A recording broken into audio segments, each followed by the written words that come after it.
Hello प्यारे बच्चों, welcome back our YouTube channel revolution digital classes. आज हम लोग रियल नंबर क्लास 10th का चैप्टर 1 का एक्सरसाइज 1.3 पढ़ने जा रहे हैं, जिसमें आज एक महत्वपूर्ण टॉपिक रूट 5 को अपरिमेय सिद्ध करने पर बात करेंगे।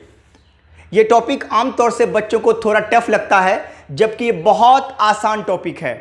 इस टॉपिक को अच्छी तरह समझने के लिए आप वीडियो में लगातार बने रहिए। मैं यकीन दिलाता हूं ये टॉपिक आपको बहुत अच्छे से समझ में आने वाला है। इस टॉपिक के पहले गहराई पर जाते हैं हम लोग। अपरिमेय सिद्ध करने वाले सवालों में सवाल के कई कैटेगरी होते हैं, जिसमें आज जो हम लोग बात करने जा रहे हैं कैटेगरी नंबर 1। इस कैटेगरी में हम लोग पहले उन अपरिमेय को सिद्ध करने सीखेंगे जिसमें रूट के अंदर अभाज्य संख्या होगी। मतलब root 2, root 3, root 5, root 7, root 11, root 13 etcetera. आप जानते होंगे अपरिमेय के बारे में बताया गया है आपको कि जिन संख्याओं का मूल यानी रूट प्राप्त नहीं होता है, आप उन्हें कहते हैं अपरिमेय संख्या। तो मूल के अंदर तो वर्गमूल भी आएगा, घनमूल भी, चौथा मूल भी, पांचवा मूल भी, सब आएगा। रूट 2 है ना, यानी square root, cube root, fourth root, fifth root सब आएगा। लेकिन अभी फिलहाल हम लोग स्क्वायर रूट वाला एग्जाम्पल लेने वाले हैं, स्क्वायर रूट वाले सवालों को प्रूव करने वाले हैं। अब स्क्वायर रूट में भी किसका टाइप, जब रूट के अंदर एक अभाज्य संख्या होगी। तो आइए शुरू करते हैं इस टॉपिक को। तो इस टॉपिक को समझने के लिए, जैसे कि सवाल लिखा हुआ है, सिद्ध करें कि रूट 5 एक अपरिमेय संख्या है, ये आपको सिद्ध करना है। इस टॉपिक को समझने के लिए आपको 3 कॉन्सेप्ट पर ध्यान देना है। अगर आप तीनों कॉन्सेप्ट को अच्छी तरह समझ लेते हैं तो इसको सिद्ध करना आपके बाएं हाथ का खेल होगा। लेकिन हाँ, 3 कॉन्सेप्ट अच्छी तरह समझना होगा, उसी पर बेस्ड है ये सवाल। आइए हम लोग बात करते हैं कॉन्सेप्ट नंबर 1 पे। पहला कॉन्सेप्ट हम लोग लेते हैं कॉन्सेप्ट 1। क्या है ये कॉन्सेप्ट 1 इस सवाल के लिए? आइए बात करते हैं। ध्यान दीजिएगा, जैसे अगर हम किसी भी दो संख्या को गुना करें, संख्या जब हम बोलेंगे तो समझना है पूर्णांक, दूसरा कुछ नहीं, धनात्मक पूर्णांक समझना है यहां के लिए। जैसे हम 2 गुना 3 करते हैं तो क्या मिलेगा हमको? 6। अगर 2 गुना 3 करने से हमको 6 मिला है, तो क्या यहां पर इस इक्वेशन के जरिया आप ये समझ सकते हैं कि क्या ये 2 6 को विभाजित करती है? बिल्कुल। क्या ये 3 भी 6 को विभाजित करती है? बिल्कुल। उसी तरह अगर आप 4 गुना 5 बराबर 20 लिखते हैं, 4 गुना 5 बराबर 20 लिखे, 4 गुना 5 बराबर 20 हुआ, तो क्या ये 20 4 से विभाजित है? बिल्कुल। क्या ये 20 5 से विभाजित है? बिल्कुल। और भी एग्जांपल लेते हैं। 7 गुना 6 बराबर 42। क्या मतलब हुआ? क्या ये 42 7 से विभाजित है? बिल्कुल। क्या ये 42 6 से विभाजित है? बिल्कुल। यानी हम इस एग्जांपल से क्या समझाना चाहते हैं? यही कि जब भी आप किसी दो नंबर को गुना करते हैं तो जो गुणनफल प्राप्त होता है वो अपने दोनों गुना किए गए राशियों से विभाजित होती है। जब भी कोई दो नंबर, ध्यान रहे नंबर बोलेंगे तो पूर्णांक समझना है, धनात्मक पूर्णांक।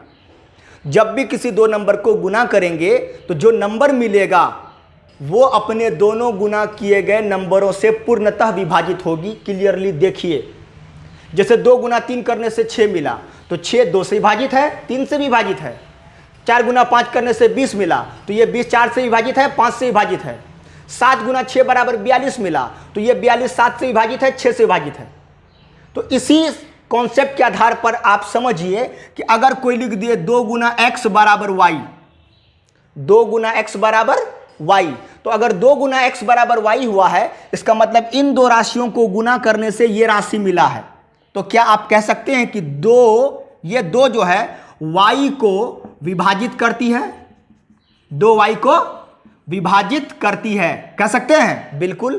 क्योंकि जब भी कोई दो चीज को गुना करेंगे, जो गुणनफल मिलेगा वो दोनों गुना किए गए चीजों से विभाजित होगा। जैसे 2 करेगा विभाजित y को, तो ये x भी, ये दूसरा राशि जो x है, ये भी y को विभाजित करेगा, यानी विभाजित करती है, ये लिख सकते हैं। बिल्कुल।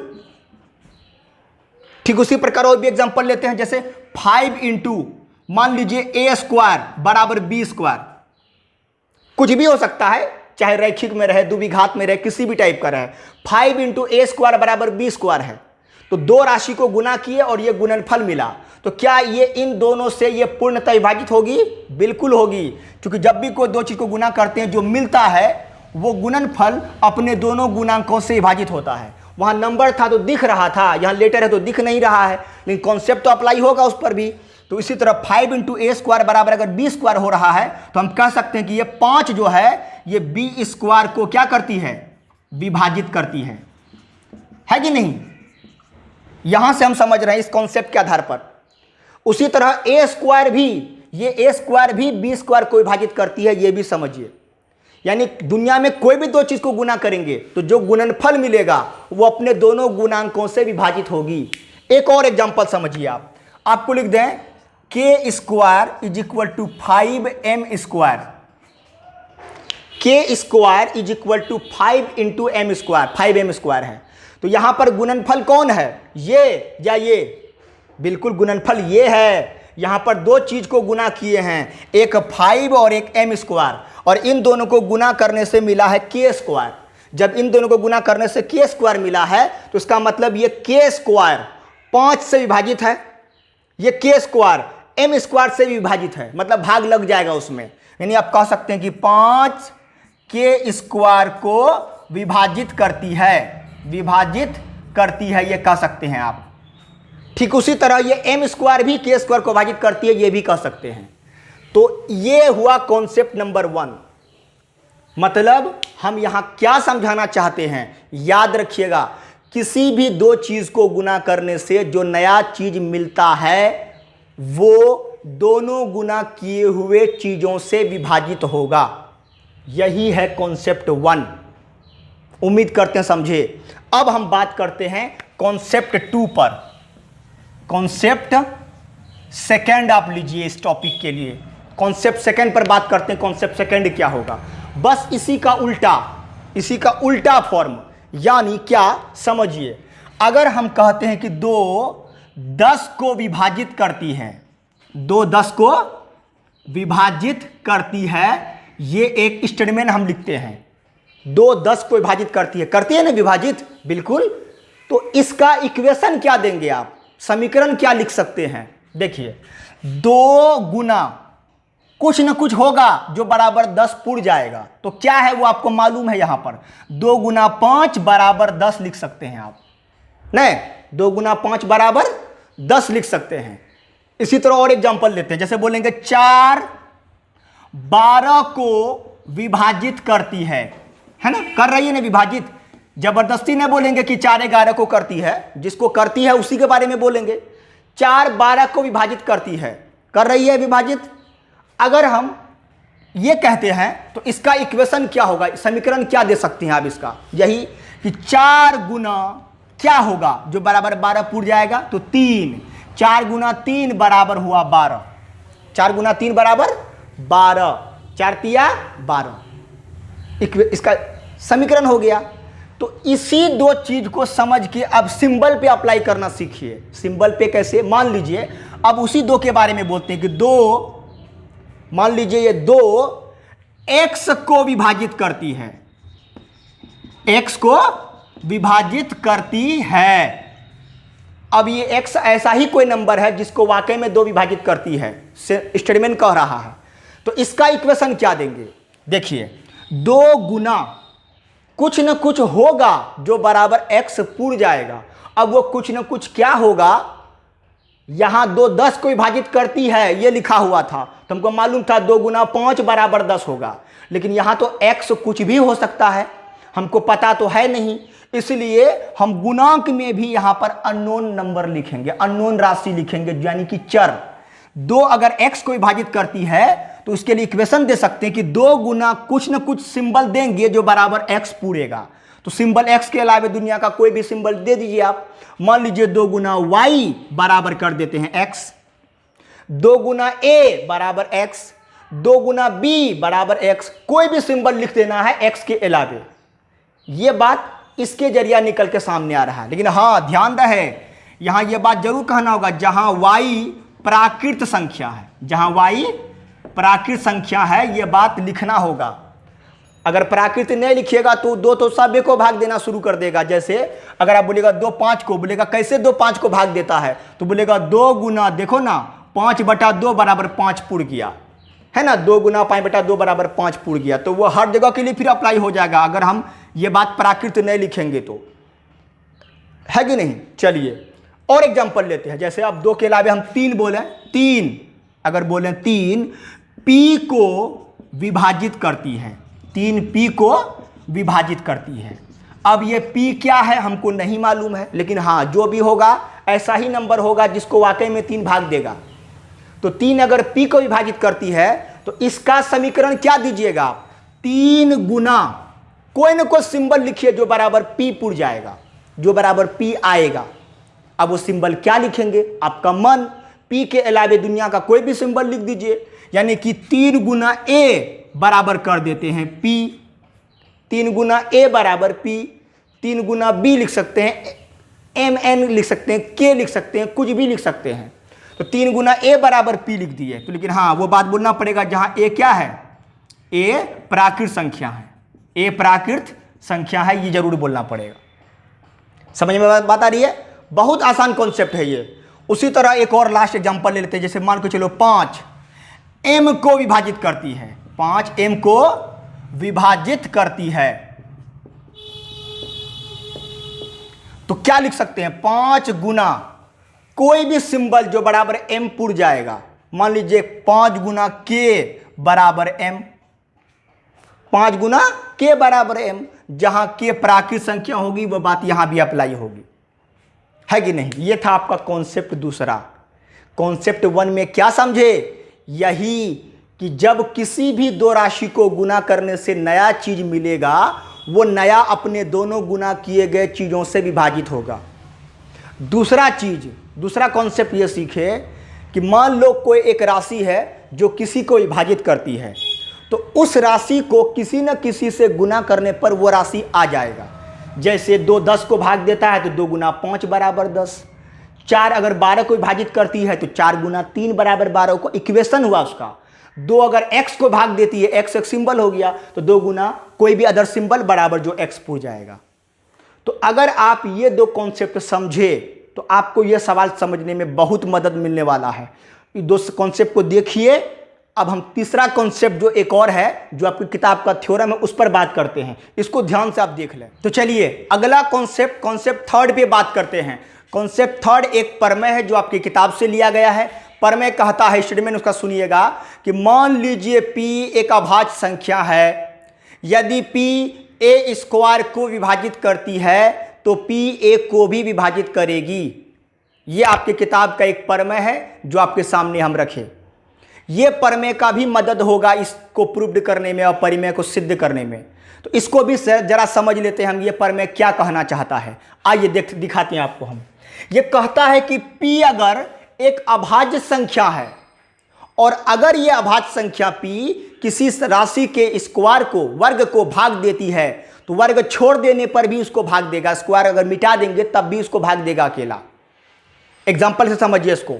जैसे हम वर्ग लिखते हैं, 1 का स्क्वायर 1, 2 का स्क्वायर 4, 3 का स्क्वायर 9, 4 का स्क्वायर 16, 5 का स्क्वायर 25 और 6 का स्क्वायर 36। काफी है इतना एग्जाम्पल, है ना। अब कोई अभाज्य संख्या लेते हैं, p एक अभाज्य संख्या, p के बदले में हम 2 ले लिए। 2 अभाज्य संख्या है, बिल्कुल अभाज्य संख्या के लिए प्रमेय, ध्यान देना। तो 2 जो है इनमें से किसको भाग दे रहा है, 4 को, 16 को, 36 को। तो 4 का मतलब क्या हुआ, 2 जो है 2 स्क्वायर को विभाजित करती है। 2 स्क्वायर को विभाजित करती है। तो देखिए ये 2 सिर्फ 2 को विभाजित कर रही है ना, स्क्वायर छोड़ देने पर, बिल्कुल 2 एकम 2। उसी तरह 2 16 को भाग देती है। 16 मतलब 4 का स्क्वायर को भाग देती है, विभाजित करती है, तो सिर्फ 4 को भी भाग दे रही है। उसी तरह ये 2 36 को भाग दे रही है, मतलब कि 6 के स्क्वायर को भाग देती है, विभाजित करती है, तो सिर्फ 6 को भी भाग देती है। बिल्कुल यही कहना चाहता है ये। नहीं समझे? एक और एग्जांपल देते हैं। जैसे 3 ले लेते हैं। 3 यहां पर 3 किसको किसको भाग दे रहा है, बोलिए तो फटाफट, इसको मिटाते हैं हम। 3 किसको किसको भाग दे रहा है, सोचिए। 3 भाग दे रहा है यहां पर 9 को और 36 को। और किसी को दे रहा है, नहीं दे रहा है, 3 भाग दे रहा है 9 और 36 को। तो अगर ये 3 9 और 36 को दे रहा है, मतलब कि 3 का स्क्वायर को और 6 के स्क्वायर को भाग दे रहा है। तो 3 अगर 3 का स्क्वायर को भाग देता है तो खाली 3 को भी दे रहा है कि नहीं दे रहा भाग, 3 एकम 3। 3 अगर 6 का स्क्वायर 36 को भाग दे रहा है तो सिर्फ 6 को भी भाग दे रहा है कि नहीं दे रहा है, बिल्कुल दे रहा है। यही ये पर मैं कहना चाहता है कि अगर p एक अभाज्य संख्या है, अभाज्य संख्या अगर किसी राशि के वर्ग को भाग देती है तो उसको भी देगी बगैर वर्ग के, वर्ग हटा देने से। अब बोलेगा ये खाली अभाज्य संख्या के लिए है, बिल्कुल अभाज्य संख्या के लिए है, भाज्य पर यह नियम लागू नहीं होगा। कैसे दिखा देते हैं आपको, जैसे 4 को ले लीजिए, 4 तो अभाज्य संख्या नहीं ना है, तो 4 को लीजिए, 4 यहाँ 4 को दे रहा है, लेकिन क्या 2 को दे रहा है, नहीं दे रहा है। 4 16 को दे रहा है और 4 स्क्वायर को दे रहा है, मतलब 4 को भी दे देता है यहाँ पर। लेकिन फिर अगला जगह देखिए तो 4 36 को भाग देता है 6 के स्क्वायर को, तो क्या 6 को दे रहा है, नहीं दे रहा। तो ये प्रमेय, ये नियम किसके लिए है, अभाज्य संख्या। तो कॉन्सेप्ट 3 यही कहता है, जब कोई अभाज्य संख्या किसी राशि के वर्ग को भाग देती है तो फिर उस राशि को भी भाग देगी जिसका वो वर्ग है, यानी वर्ग छोड़ देने पर भी भाग देगा। ये था कॉन्सेप्ट 3। अभी तक हम लोग 3 कॉन्सेप्ट की बात किए हैं, सवाल अभी शुरू भी नहीं किए हैं, क्योंकि हम जान रहे हैं जब ये 3 कॉन्सेप्ट आप अच्छी तरह समझ लीजिएगा तो सवाल आपके बाएं हाथ का खेल होगा। इसलिए 3 कॉन्सेप्ट पर अच्छी तरह ध्यान दिए होंगे। चलिए अब सवाल को बनाते हैं बढ़िया से, इसको देख लीजिए, आप मन करे तो नोट भी कर सकते हैं। सवाल अब बनाते हैं, तो चलिए अब बात करते हैं √5 को अपरिमेय संख्या सिद्ध करेंगे फिर कैसे। ये 3 कॉन्सेप्ट तो समझ में आ गया होगा, इसी 3 कॉन्सेप्ट को लगा के सिद्ध करने वाले हैं। तो सबसे पहले एक बात समझिए, इसको सिद्ध करने के लिए हम लोग जिस मेथड का इस्तेमाल करने जा रहे हैं वो है कंट्राडिक्शन मेथड, अंतर विरोध विधि। ये विधि क्या होता है, इस विधि में होता यह है, इस मेथड में, कि जब कोई चीज़ को, कोई बात सिद्ध करना है तो उसका उल्टा स्टेटमेंट मान लीजिए।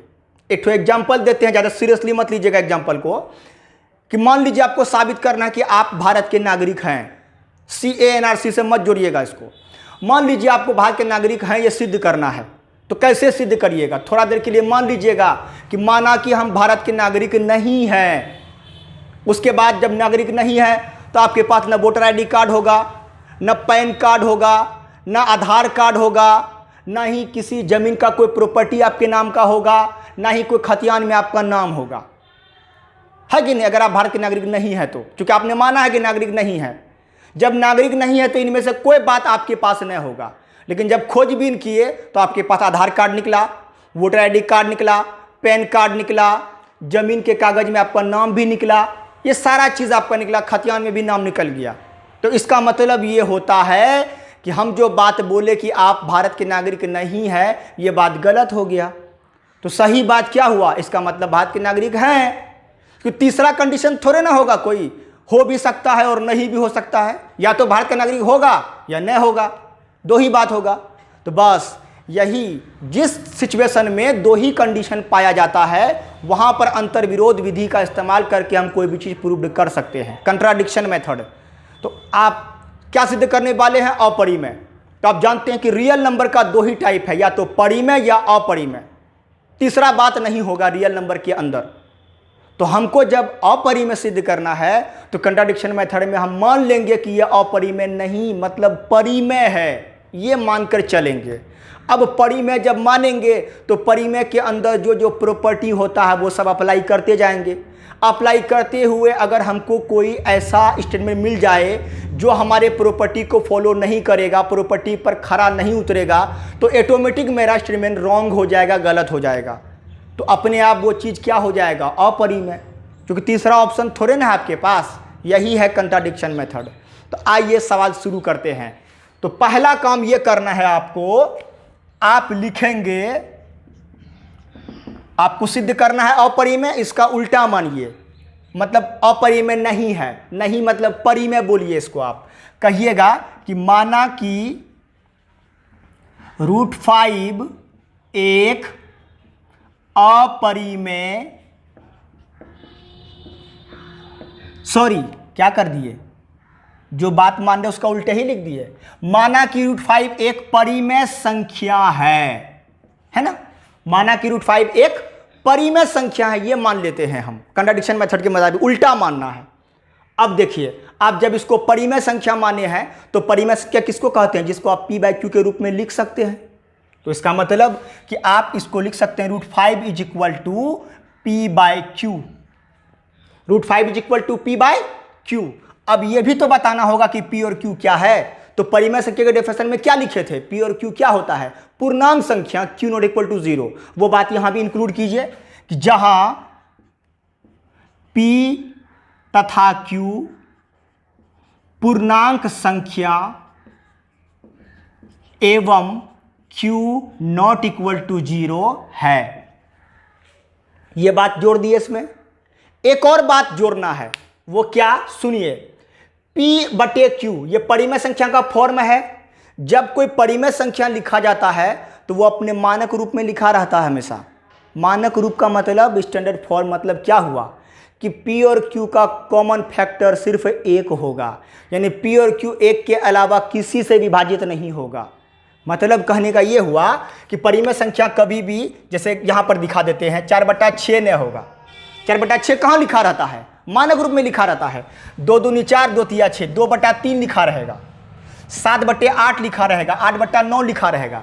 मतलब मानक रूप में लिखने का मतलब हुआ कि p और q का कॉमन फैक्टर 1 के अलावा दूसरा कोई नंबर नहीं होगा। p और q 1 के अलावा किसी से नहीं कटना चाहिए, यह हुआ मानक रूप का मतलब। तो परिमेय संख्या जब भी रहता है तो मानक के रूप में रहता है। तो इसलिए यहां पर एक प्रॉपर्टी और जोड़ दीजिए आप, वो ये कि और p तथा q 1 के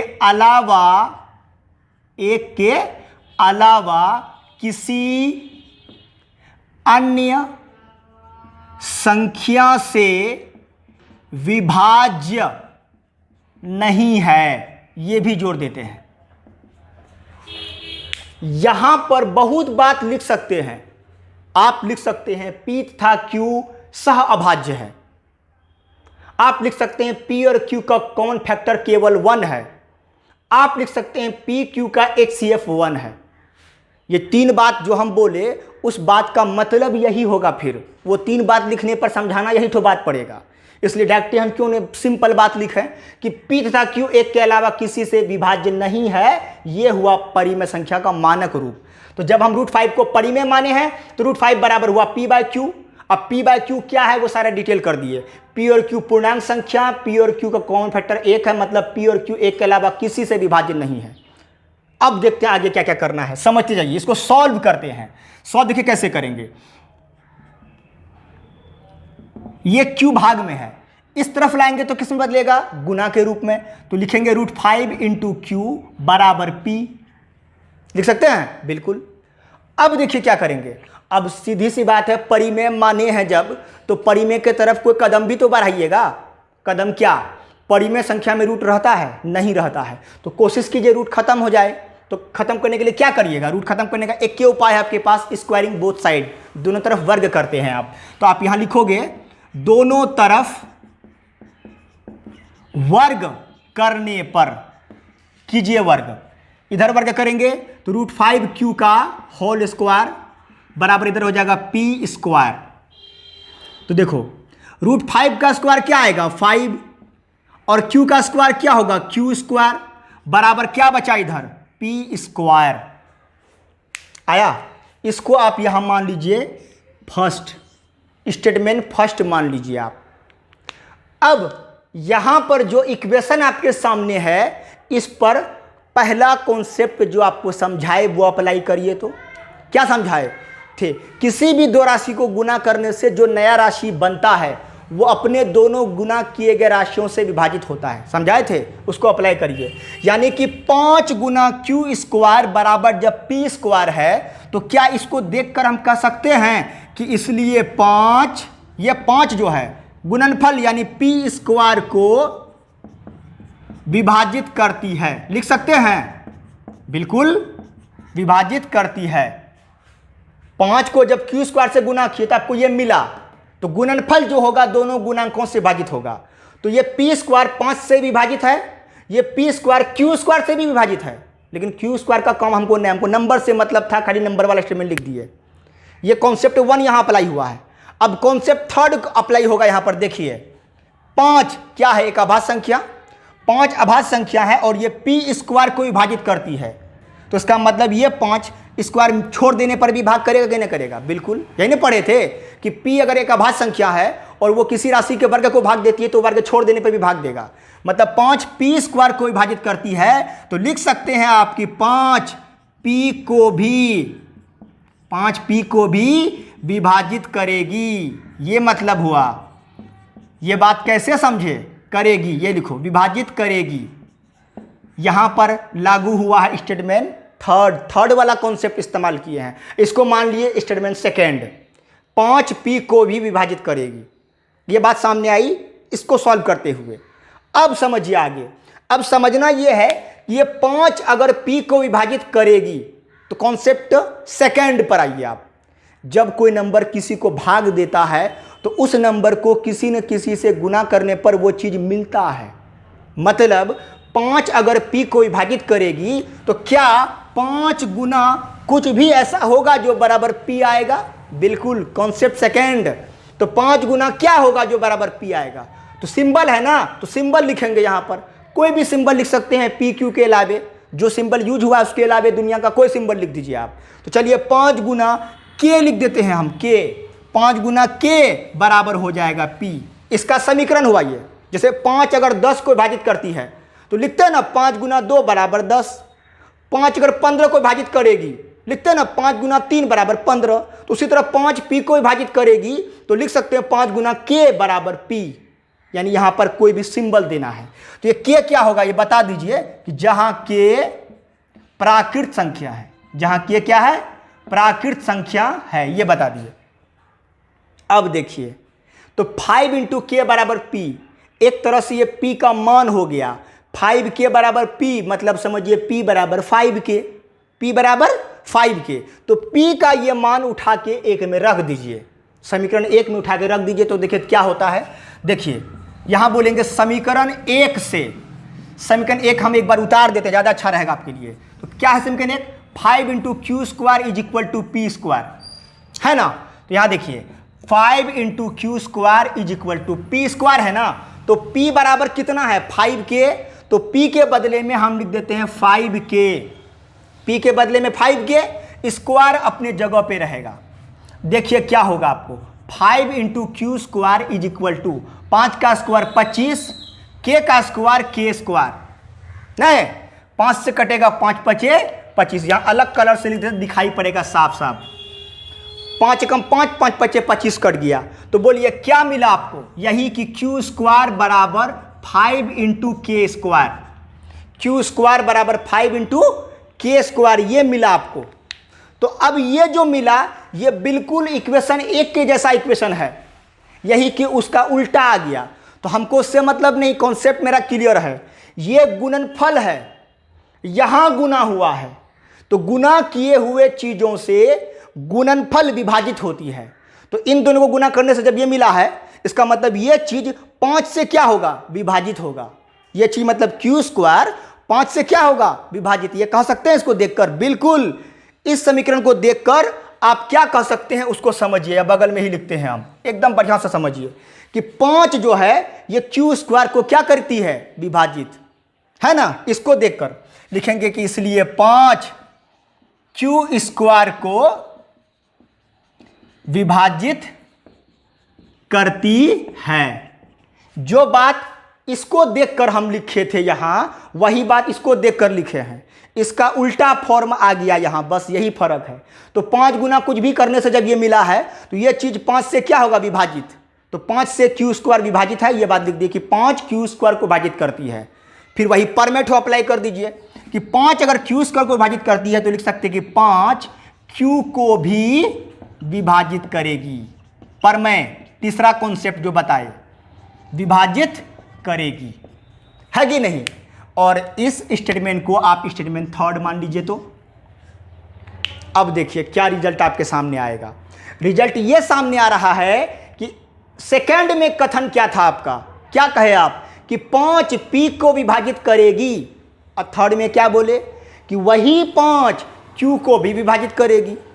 क्या मतलब हुआ? सेकेंड और थर्ड को मिला के क्या बात बोल सकते हैं? देखिए हम कह सकते हैं from second and third. Second और थर्ड स्टेटमेंट मिलाकर ये बात बोल सकते हैं, देखिए तो, कि 5 P तथा Q दोनों को विभाजित करेगी। बोल सकते हैं ना, विभाजित करेगी, दिखाई कहीं नहीं पड़े, करेगी, यहां लिखते हैं। अब बोलिएगा ये बात अपने मन से लिखे, मन से नहीं लिखे हैं, जो आ रहा है उसी को अप्लाई करके लिख रहे हैं। एक जगह आया कि 5P को विभाजित करेगी, दूसरा जगह आया कि 5Q को विभाजित करेगी, मतलब मिला के बोलेंगे ना 5P और Q दोनों को विभाजित करेगी। बिल्कुल बोले तो ये बात, लेकिन तुरंत ये बात के आगे लिखेंगे कि जो संभव ही नहीं है, जो संभव नहीं है, तुरंत हम ही लिखें ये बात। कैसे संभव नहीं है भाई, ये बात अब बोलना होगा। तो देखिए, आप याद करिए अपने परिमेय का प्रॉपर्टी। परिमेय का प्रॉपर्टी क्या लिखे थे कि P तथा Q एक के अलावा किसी भी अन्य संख्या से विभाज्य नहीं है। जब P तथा Q एक के अलावा किसी अन्य संख्या से विभाज्य नहीं है, ये बात हम ही लिखे, तो फिर कहां से ये 5 आ गया जो P और Q दोनों को विभाजित करेगी? क्या यह है मुमकिन? नहीं है मुमकिन। तो इसीलिए लिखे जो संभव नहीं है। अब पूछेगा ना कि क्यों संभव नहीं है, रीजन देंगे, क्योंकि यह कथन, जो कथन आया है मेरा, यह कथन हमारी मान्यता के विपरीत है। विपरीत है यानी उल्टा है। हमारा स्टेटमेंट हमारे माने हुए चीज के उल्टा हो गया, इसलिए संभव नहीं है।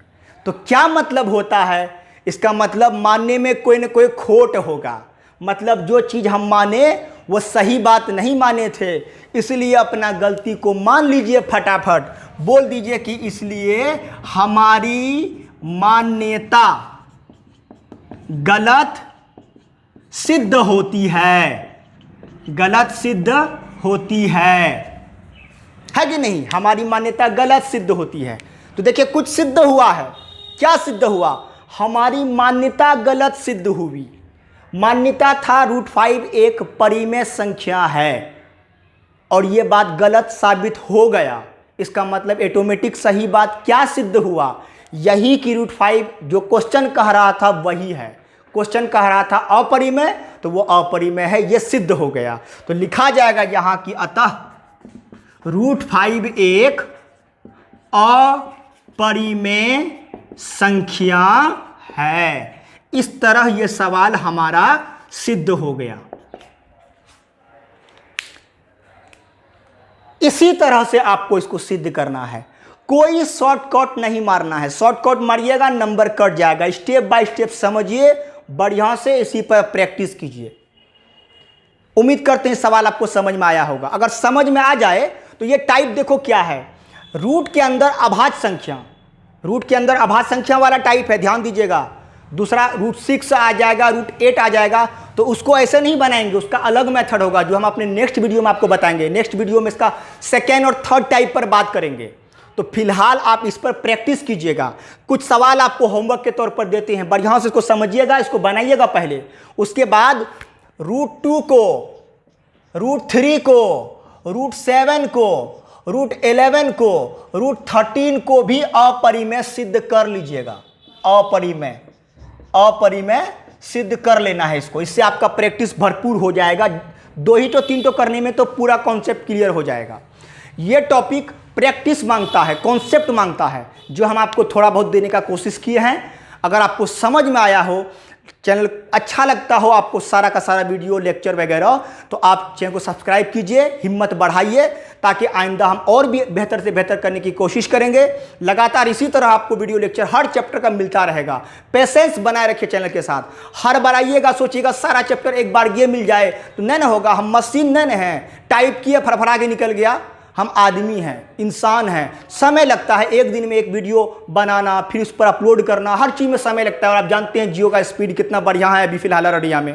तो इसलिए थोड़ा सा आपको पेशेंस बना के रखना पड़ेगा। आपको हर एक चैप्टर का वीडियो प्रोवाइड किया जाएगा, बस चैनल से आप जुड़े रहिए। तब आप प्रैक्टिस कीजिए, स्वस्थ रहिए, अच्छे से रहिए। तब तक के लिए goodbye, thank you very much.